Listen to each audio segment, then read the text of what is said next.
I know nothing about music. No, I'm kidding. I kind of know a little bit about music. But in today's video, we're going to break down what film music is and why film music is very, very different from real music. And I'm sure this video is going to piss some people off.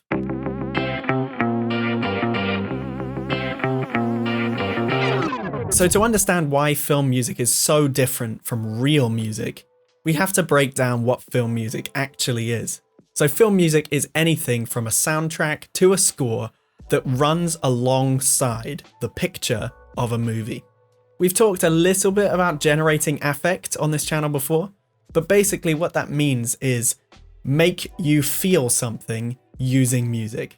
And film music and real music have to do that in very different ways. Real music is built from the ground up to stand the test of time on its own as a piece of art. So when real music manages to generate affect, it is solely to do with the art itself generating that affectual response from you as a viewer. Meanwhile, in film music, generating affect is used to aid the story and the picture. So you could listen to your favorite soundtrack and come back to it again and again and again, probably because you like the film so much, not because you like the score so much. And yes, there are exceptions to this rule. I hopefully have pointed out a few of them. I hope you have some favorite scores that you listen to all the time because they really captivate you in the same way. But there is a very clear distinguishment between what is real music and what is film music. The thing about real music is that in theory, it could take however long it needs and be the length that it needs to generate affect. So it could take a writer or a composer years to finally finesse this one piece and make it beautiful and perfect, and it will do exactly what it needs to do. Meanwhile, in film music and composing for media and television, we have to kind of work around a whole other crew of people. We are one department in the machine making media, and unfortunately that means that corners have to be cut. It's impossible to take the time that you take when writing real music on a film. And if you can take that time on a film and really do it justice, that is when your film score gets very, very, very heavily recommended and commended for what it's doing. The solution then for making good music for film, TV, and media is shorthand. In the same way that writers will write longhand and shorthand pieces, music composition for film, TV, and media is an equivalent to shorthand. Your longhand piece would be delicately written melodies for every single instrument, creating a beautiful texture that makes you feel something. Whereas in film and TV, you can shorthand and you can bigger brushstroke some of the elements of composition in favor of aiding the picture and getting it done in time. Does this mean that every single film track is cheap or quick or whipped up? Hell no. There are some fantastic, brilliant works of art in the film scoring community. And you can see that with, the recently commended Hans Zimmer for his work on Dune. You can see that with the greats like Ennio Morricone, and you can see that with even John Williams. There are plenty of fantastic composers who are given the opportunity to be the best they can be on paper. All this being said, more increasingly in this industry, we're seeing a push away from the traditional straight line orchestration tactics and a move towards hybrid and textural sounds. This is admittedly kind of spurred on by Zimmer himself with the Dark Knight trilogy, pushing cinematic action towards a more textural and sound design landscape. But you can see across the board a general adoption of synthesizers and synthesized elements and bringing this kind of the two traditional film scorey sound and the new kind of modern music, the pop scene, the rap scene, the trap scene. All of these different scenes in music are now coming together into film scoring. And what was once a kind of delicate art form that happened outside of the realm of the film in very early filmmaking cases where it was just orchestras playing tracks next to a film. Now, film scores are tailored to be perfect for the scene and the scene only.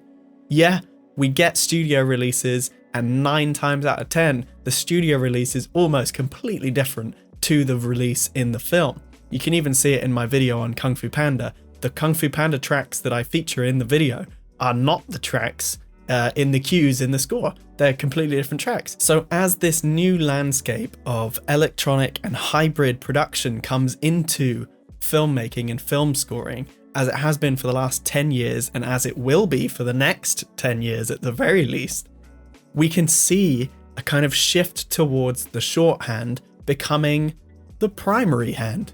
And audiences seem to like it. I mean, I listen to a hell of a lot of film scores. You guys, if you're watching this video, probably listen to a hell of a lot of film scores, despite the fact that they are basically shorthanded. So what does this all come down to? Well, it comes down to music theory versus what sounds good. And this is the subject of quite a significant amount of debate. So I'm treading on eggshells bringing this up, really. Music theory, as a term, dictates a description for anything musical, whether that be crazy long, intricate chord names for some random assembly of notes on a keyboard, or the names of cadences and the names of movements inside of your pieces. Music theory is a great way of writing and expressing, describing what is happening in a track. 9 times out of 10, however, a track is dictated on whether it sounds good. And I don't necessarily mean like major, minor, consonant, dissonant. I mean whether it sounds good in the context it's being listened to. The notion of music theory, in my opinion, need not be even closely brought into the conceptualization of film scores and film tracks. You should not need to know music theory to make an amazing score for a film. Does it help to know a bit about music theory? Hell yes. I know a little bit about music theory. I hope you do too. There are plenty of great resources for you to learn more about music theory, and it can really be an excellent toolbox for you to pull extra elements from because someone's just described them in a way that you understand. But should that be a blocker for film music and making film music for, let's say you're just starting out and your friends have made a film at a very low budget and you have a guitar, you want to noodle over the back of it. Is there any reason why you should learn music theory and be rigorously tested on music theory? Hell no, because you're not expected to deliver a theoretically perfect piece for film. You're expected to deliver what the film requires. And I say film throughout this whole video, I'm meaning film, TV, media, games, anything, podcasts, audio dramas, anything. Anything that includes composition that goes along with a larger piece of art. So is that okay to then judge harshly film music? We have great quotes from legendary composers basically telling us if we listen to film music, we're missing out on good music and that will ruin our film music making abilities. Yeah, I think realistically, they're right. You won't experience brand new or interesting sounds as much as you could be if you listened elsewhere. But does that mean that film music is redundant or a dumb art or a dumbed down version of music? Hell no. It takes a huge, unfathomably large amount of skill and practice to get very good at film music. It takes the mind of a genuine genius who knows everything about their craft to know when to kind of step back and let the talking do the talking, or to step forwards and let the music do the action. Film music separate from real music and real detailed composition is absolutely its own art form in and of itself. The skill of a film, TV, and media composer is not representative of how deep or complex their orchestration can be. In fact, in reality, the skill of a film and media composer is knowing when to not be complex. So I think very importantly, for the future of how you look at music and film music, you should separate them. Not every score is going to have the complete complex depth and balls to the wallsness of a Tchaikovsky piece. Not every Tchaikovsky piece is going to be as simple at generating the correct emotions as a film score is. They're two very separate pieces of art, and they're two very, very separate, beautiful art forms in and of themselves. So how do we judge film music? Well, we judge it based on how it made us feel. Oscar-winning Dune made us feel like the world of Dune existed. The planet Arrakis existed. The interpolitical relationships with the characters are real. You feel them, you hear them, you live in the world. It won the Oscar because people heard it and people felt it. So that is how you judge film music. I would love to hear your thoughts in the comments below about whether this crosses your mind, whether you've ever encountered this, whether you've even thought about the differences between real music and film music and how to hear them, how to think about them. Probably, I would imagine that most of you in the comments, just given my audience, given what I've made, what you guys seem to like, you just go along for the ride with whatever movie you watch, with whatever score you listen to. And that, just as you do not need music theory knowledge to get into composing for media and film, is exactly why you should not need music theory knowledge to understand and experience and criticize and enjoy film music as a separate art form. As I say, I think this is probably quite a controversial video, and you know, maybe no one will agree with me. Maybe this is an Adam Ragusa, I seasoned the chopping board kind of moment for me. But I'll take that. I will die on this hill. You should not need to know music theory to enjoy or create music for film, TV, and digital. In fact, you shouldn't really need music theory at all. It can be a great way of describing what you're doing, but should it stop you from making the sounds that sound good to your ears and your friends' ears?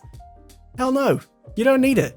And yes, I will probably make a video where I backtrack on that statement and tell you about how much more beneficial it is to know music theory. But until then, walk away with this message.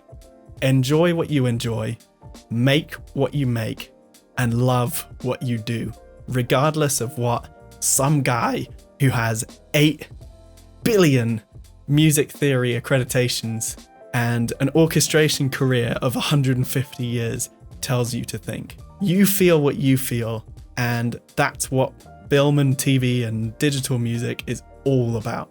So enjoy it. I hope this has been an interesting video. This has kind of been a bit of a ramble really, but I thought I'd cover off some of these topics just to kind of give you the heads up that my channel isn't going to be about breaking down very specific musical theory concepts and things like that and telling you why they're good because they're used. If I break down musical theory, it's because it will serve you a purpose to learn that musical theory. I would love to discuss some bigger, deeper, more interesting compositions. And if you have any in the comments, just chuck them in. But I just wanted to kind of clear the air and almost pave myself a path of not being the guy who tells you you have to know everything to enjoy the things you enjoy, because you just don't, and you don't need them to make the things you enjoy either. Anyway, thanks for watching, and I hope you stick around to the next video.